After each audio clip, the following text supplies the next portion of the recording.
Oh, j'ai chaud. Oh, j'ai chaud, c'est une folie comment j'ai chaud.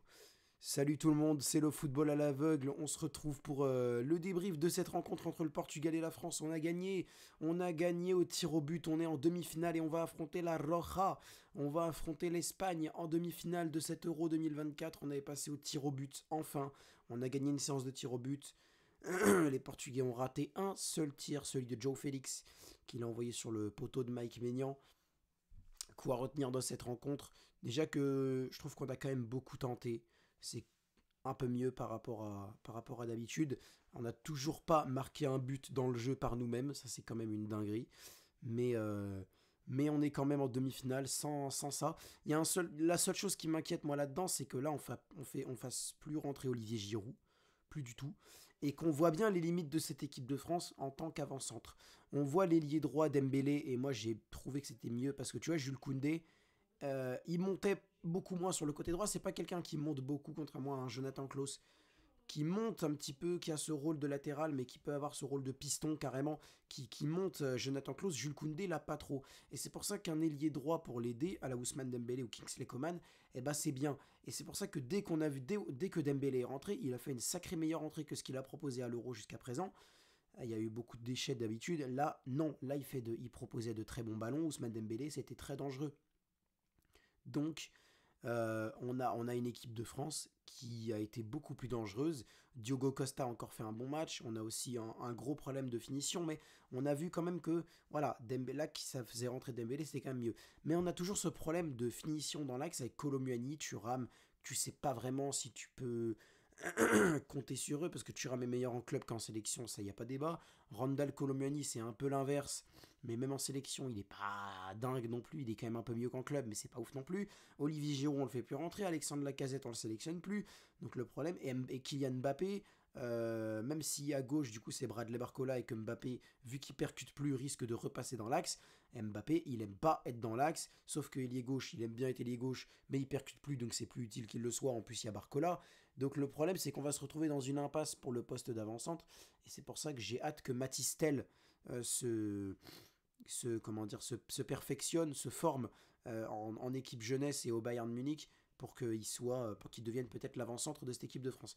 En ce qui concerne les autres joueurs, la défense centrale, Saliba encore très solide, ou pas Mécano, quelques mauvaises relances, mais dans l'ensemble ça va. Théo Hernandez, c'est lui qui nous qualifie et il a fait quelques bonnes montées. D'habitude, c'est pas quelqu'un qui adore le faire. Théo Hernandez monté dans un rôle d'ailier presque. Il aime pas trop le faire, Hernandez. Là, il l'a fait et il a amené quelques bons ballons lui aussi, donc c'était pas mal. Milieu de terrain, N'Golo Kanté, une meilleure première mi-temps qu'une deuxième, je trouve, N'Golo Kanté. La deuxième mi-temps était un peu compliquée. Aurélien Tchouameni, plutôt bon. Je n'ai pas grand chose de plus à dire. Eduardo Camavinga, meilleur sur ce match-là que sur les matchs précédents où j'aimais vraiment pas les entrées de Camavinga. Là, celle-là est meilleure. Ce match de Camavinga, il a démarré titulaire et il était mieux. Peut-être que c'est le fait d'entrer en jeu et de devoir s'adapter, je sais pas. Mais qui fait qu'il aime pas trop. Mais non, en tout cas, en tant que titulaire, là, c'était quand même mieux en l'absence d'Adrien Rabiot. Et en attaque, Dembélé, enfin du coup, il y avait enfin il y a Griezmann d'abord. Griezmann, en vrai, Griezmann a encore fait quelques petites erreurs sur ce match et c'est vrai que c'est assez juste, c'est assez compliqué quand même là pour Antoine Griezmann en ce moment.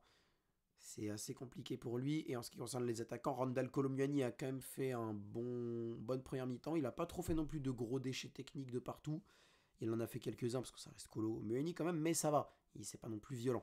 Quant à Kylian Mbappé, ouais, il percute plus, il ralentit le jeu, il loupe des gros ratés, il loupe des frappes vraiment simples à mettre, très proches des cages de Diogo Costa et tout. Et il loupe. Donc, ouais, un peu compliqué pour Kylian Mbappé. Marcus Thuram, c'est pareil.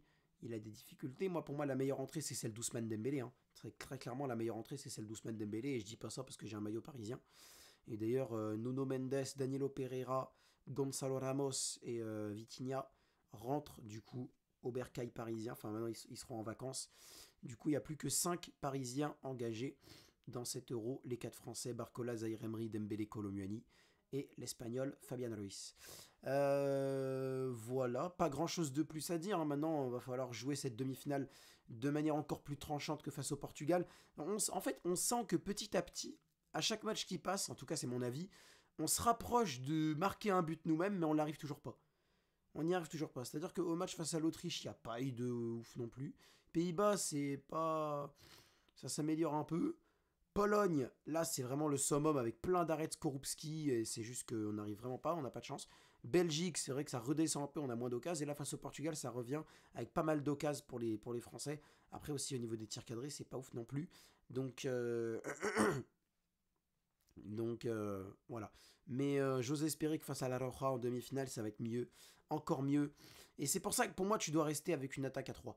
Tu dois rester avec une attaque à 3.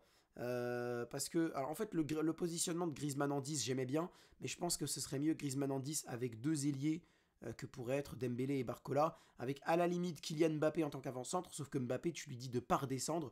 Tu lui dis de pas aller à gauche avec Barcola. La consigne que tu donnes à Mbappé, c'est reste aux abords de la surface, reçoit les ballons et tente de frapper ou de passer la balle, mais en tout cas, redescends pas, va pas côté gauche pour donner ton soutien à Barcola, parce qu'il y a justement Barcola côté gauche.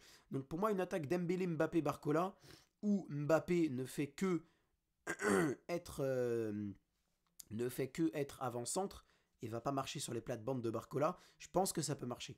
Je pense que ça peut marcher. Mais si Mbappé respecte les trucs. S'il les respecte pas, c'est vrai que ça va être assez compliqué. En tout cas, pas grand chose de plus à dire, hein. On a réussi à gagner une séance de tir au but, ça va nous faire du bien au moral aussi. Et sinon, bah encore une fois, pas assez de changements. 3 changements, c'est mieux, mais Zahir Emery, il rentre quand? Jonathan Klaus, il rentre quand? Benjamin Pavard, il rentre quand? Ferland Mendy, il rentre quand? Kingsley Coman, il rentre quand? Olivier Giroud, il rentre quand? Y en a plein des comme ça qui rentrent pas. Et c'est. Je comprends même pas pourquoi on les prend à ce moment-là, quoi. Je comprends même pas pourquoi on les prend à ce moment-là. Ça sert à rien de les prendre, en fait. Là, tout ce qui fait toujours rentrer, ça dépend qui sont titulaires, c'est Fofana, Kolomuani. Fofana, Kolomuani et Thuram quand c'est pas lui qui est titulaire. Et Coman à la limite pour remplacer Dembélé, mais voilà. C'est tout, c'est les seuls changements qu'il fait. Pas de Giroud, pas de Zahir, pas de Mendy, pas de Klose, pas de... Même Ibrahima Konaté, il a disparu de la circulation. Même Ibrahima Konaté, il a disparu de la circulation. Depuis que William Saliba l'a remplacé, il disparaît totalement de la circulation, Ibrahima Konaté.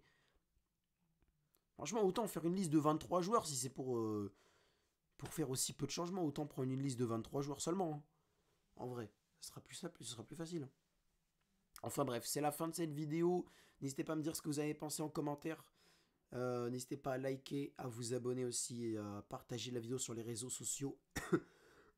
Sur ce, je vais me soigner et je vous dis à demain en live pour Angleterre-Suisse et pour Pays-Bas-Turquie. Salut à tout le monde.